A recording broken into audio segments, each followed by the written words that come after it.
All right, I want to bring in CTV News political commentator and former NDP leader Tom Mulcair. Tom, good morning. Good to see you. Good to be with you, Marcia. So let's start with federal reaction to the Stellantis decision. In your view, is it strong enough? Not very.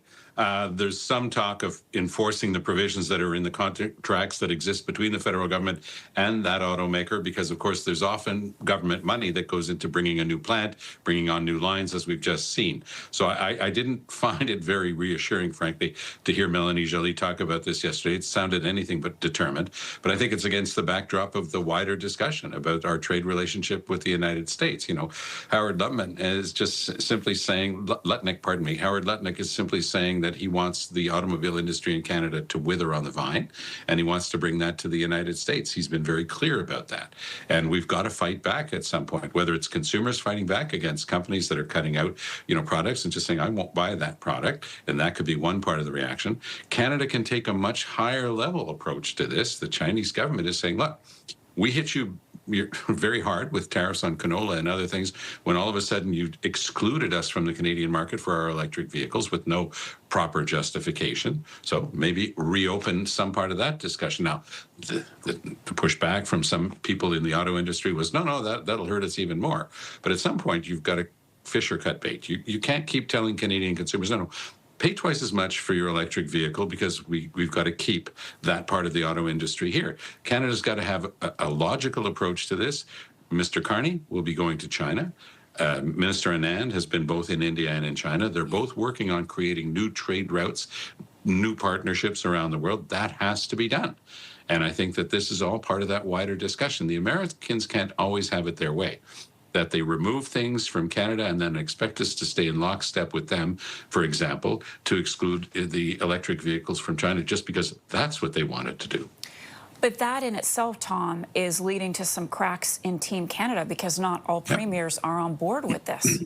Absolutely. I mean, obviously, if you're from Alberta or Saskatchewan or Manitoba, you've got one view of those punitive tariffs from China on the agricultural sector. But if you're from Ontario and you're looking at a plant that's actually got 3,000 workers that could essentially be shut down, there's some vague talk of perhaps bringing something else in. I think that that's just a way of calming the waters before, the other shoe drops.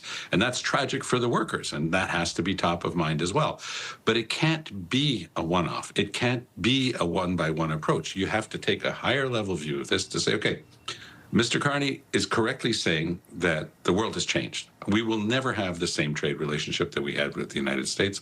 Marcia, we have an auto pact with the United States that is the backbone of what became the NAFTA, the North American Free Trade Agreement, and now the Canada-U.S. Mexico Agreement. It was that type of thinking that went into it.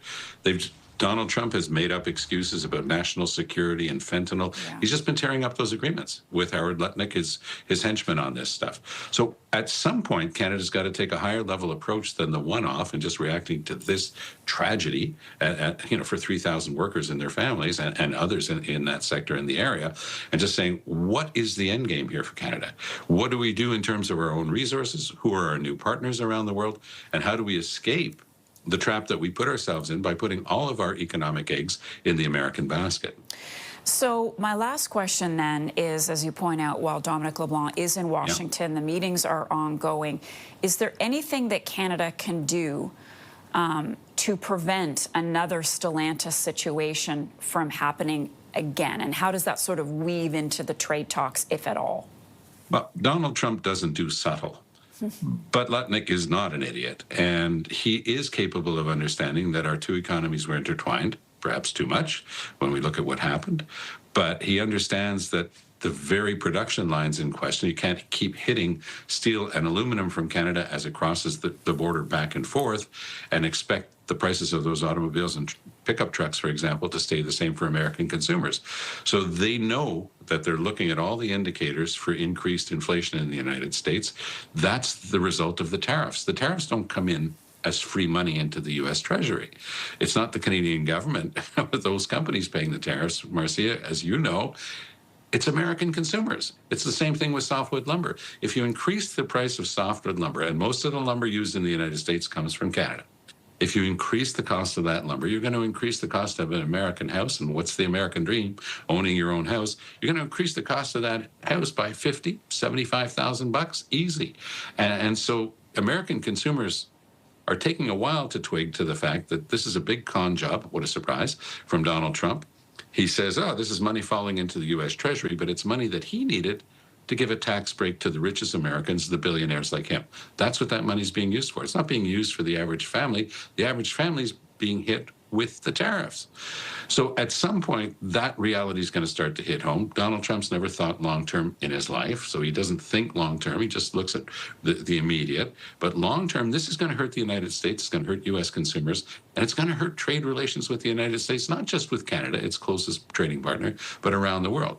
We know that, and we've got to start building new trade relationships and never again put ourselves behind the 8 ball as we did with Donald Trump and Lutnick, because it's just not worth the effort. We've got a lot of resources. We're blessed with that. We have a lot of good people. We've got great universities. We can build differently. We can work differently, and that's exactly where we have to be headed. But there has to be a clear path for that. Dominic LeBlanc in Washington today, the very fact that the Chinese are pushing back and saying, why did you go along with the Americans on electric vehicles? That will be at the back of the Americans' minds, saying, okay, do we want Canada to be signing a better trade deal with China? And I think that is part of the art of this negotiation. Trump boasts that he knows the art of the deal. Well, this is a more complicated deal than anything Trump's ever handled. And the Canadian government, I think, overall, has been doing a good job, and I think that Dominic LeBlanc overall has been doing an outstanding job. We shouldn't forget Kirsten Hillman, our amazing ambassador to Washington, who's been there every step of the way. She's not the type to project herself in front of the cameras, but boy, is she effective. So I think that we're heading into a critical end game, and the whole discussion around Chinese electric vehicles is one example of the type of thing that's going to inform that discussion. And of course, like every Canadian, I wish LeBlanc and the team well, because this is really the future of our economy that's being played out right now. Tom, great to have you with us today. As always, Tom Mulcair, of course, is the former NDP leader. We'll talk to you again really soon. All the best, Marcia. You too, my friend.